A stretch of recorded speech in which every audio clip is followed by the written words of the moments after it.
Hello, welcome back to my YouTube channel. I am Prajwal Durakkar and our today's discussion topic is blood, physiology, composition, function of blood elements. तो सबसे पहले देखते हैं हम physiology के बारे में। तो जब भी हम फिजियोलॉजी की स्टडी कर रहे हैं तो फिजियोलॉजी यानी होता है किसी भी फंक्शंस की स्टडी, लिविंग ऑर्गेनिज्म में के फंक्शन की स्टडी, उसका फंक्शन क्या है।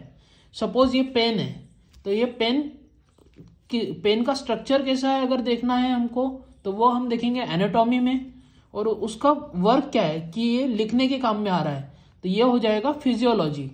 इसी प्रकार से study of how living things function, ये आ जाएगा फिजियोलॉजी में, हाउ लिविंग थिंग फंक्शन। अब देखते हैं हम होल ब्लड के बारे में। होल ह्यूमन ब्लड अगर देखें तो ब्लड ये सबसे पहले है फ्लूइड कनेक्टिव टिश्यू। क्या है ब्लड? ब्लड होता है fluid connective tissue. It circulates constantly around the body propelled by the pumping action of heart. ये हर अपने बॉडी के पार्ट्स तक के कैसे पहुंचते हैं? By the action, pumping action of heart. Heart blood को पंप करता है और वो पूरे बॉडी में सर्कुलेट होता है। और वो उसके साथ क्या क्या ट्रांसपोर्ट करता है? It transports oxygen, nutrients, hormone, heat, antibodies and cells of immune system, clotting factor and waste materials। इतना सब कुछ ये ट्रांसपोर्ट करता है। अब देखते हैं composition, function of blood elements, कि ये कंपोजिशन क्या है, किस प्रकार से बना हुआ होता है ब्लड। तो blood is composed of clear straw coloured watery fluid called plasma. तो ब्लड कैसे बना है? Clear straw coloured watery fluid called plasma in which several different type of blood cells are suspended. तो एक तो पार्ट हो गया प्लाज्मा और दूसरा हो गया ब्लड सेल्स जो कि सस्पेंडेड होते हैं। उसके बाद ब्लड कंस्टिट्यूट 55% प्लाज्मा, इसमें 55 ब्लड में 55% ये हो गया प्लाज्मा एंड 45% फॉर्म्ड एलिमेंट्स।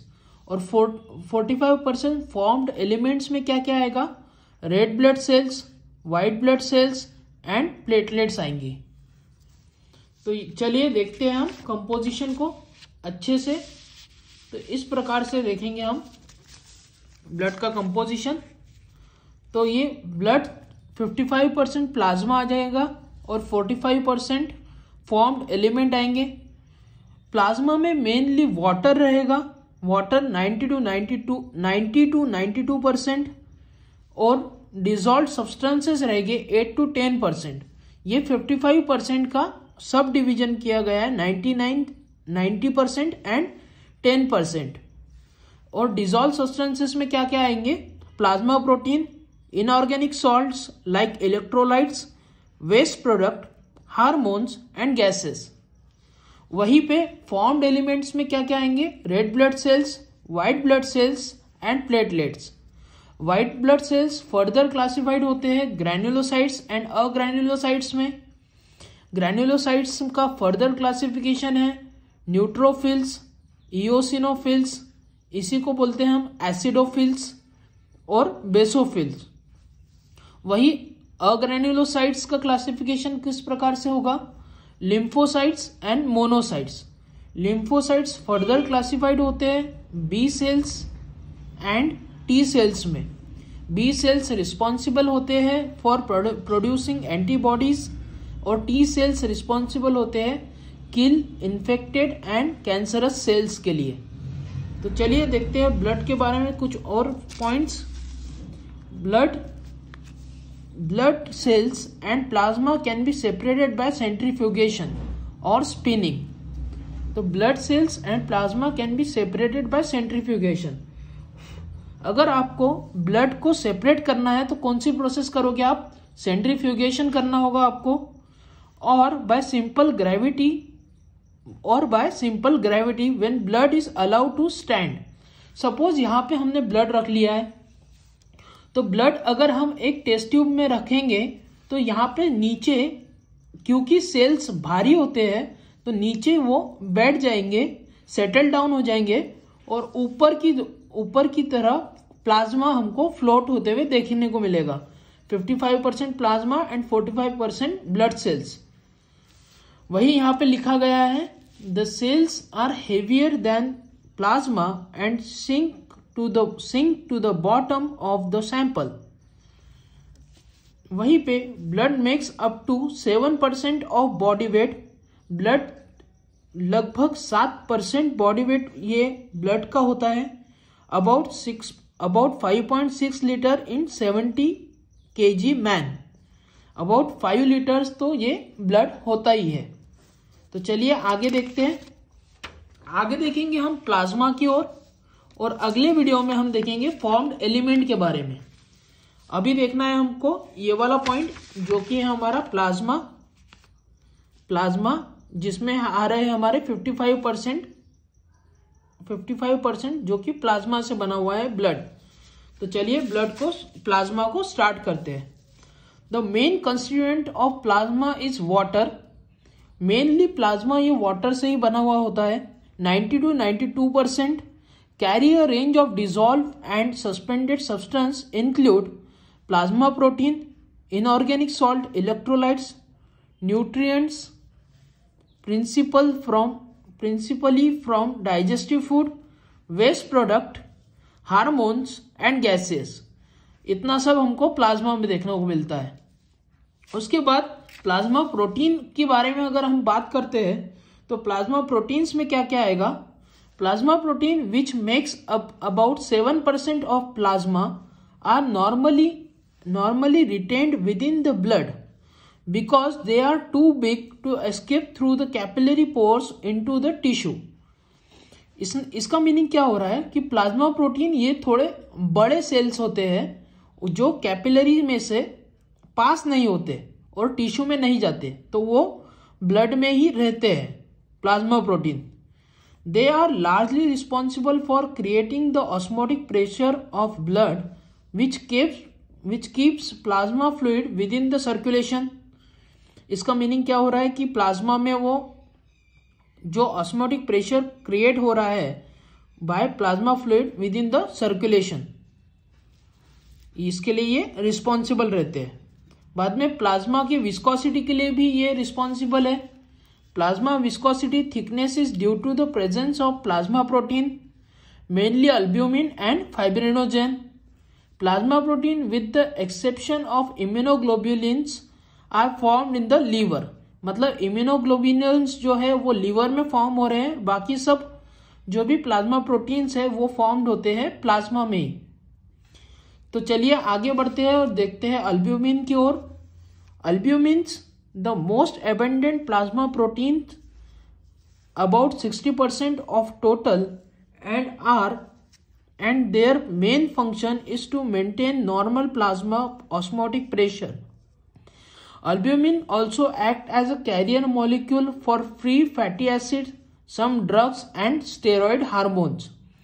इसका मीनिंग क्या हो रहा है, the main abundant plasma protein and their main function is to maintain normal plasma osmotic pressure। Albumin का main function क्या हो गया, to maintain osmotic pressure। और उसके साथ साथ वो कैरी कर रहा है मॉलिक्यूल्स को, like free fatty acids, some drugs and steroid hormones को, इनको भी वो कैरी कर रहा है। तो इसके बाद देखेंगे हम ग्लोब्यूलिन्स को। Globulin the main function of globulins are as antibodies. Immunoglobulins complex proteins produced by lymphocytes play an important part in the immunity। They bind to and neutralize foreign material antigens such as microorganisms। As a antibodies वो act हो रहा है globulins। दूसरा, transport of some hormone and mineral salt। For example, thyroglobulin carries the hormone thyroxine and transferrin carries mineral iron। Inhibition of some phytolytic enzyme, for example alpha-2 microglobulin inhibits trypsin activity। Inhibit trypsin activity. बाद में clotting factors these are responsible for clotting of blood. Serum is plasma from which clotting factor have been remove. Serum किसे कहते हैं हम? Serum is a plasma from which clotting factor has been remove. किसी भी plasma में से अगर clotting factor को हम रिमूव कर लेंगे तो हम उसे कहेंगे सीरम। ये एक क्वेश्चन पूछा गया है, एमसीक्यू पूछा गया हुआ है। The most abundant clotting factor is fibrinogen. Most abundant क्या है क्लॉटिंग फैक्टर? फाइब्रिनोजन है। अब देखते हैं इलेक्ट्रोलाइट्स की ओर। These have a range of functions including muscle contraction, calcium का फंक्शन है, transmission of nerve impulse, calcium, potassium and sodium का फंक्शन है, maintenance of acid base balance, phosphate का फंक्शन है, blood pH is maintain between 7.35 to 7.45 by an ongoing buffering system. Buffering system से कितना pH maintain रखता है? 7.35 to 7.45 blood का pH. इसके बाद न्यूट्रिएंट्स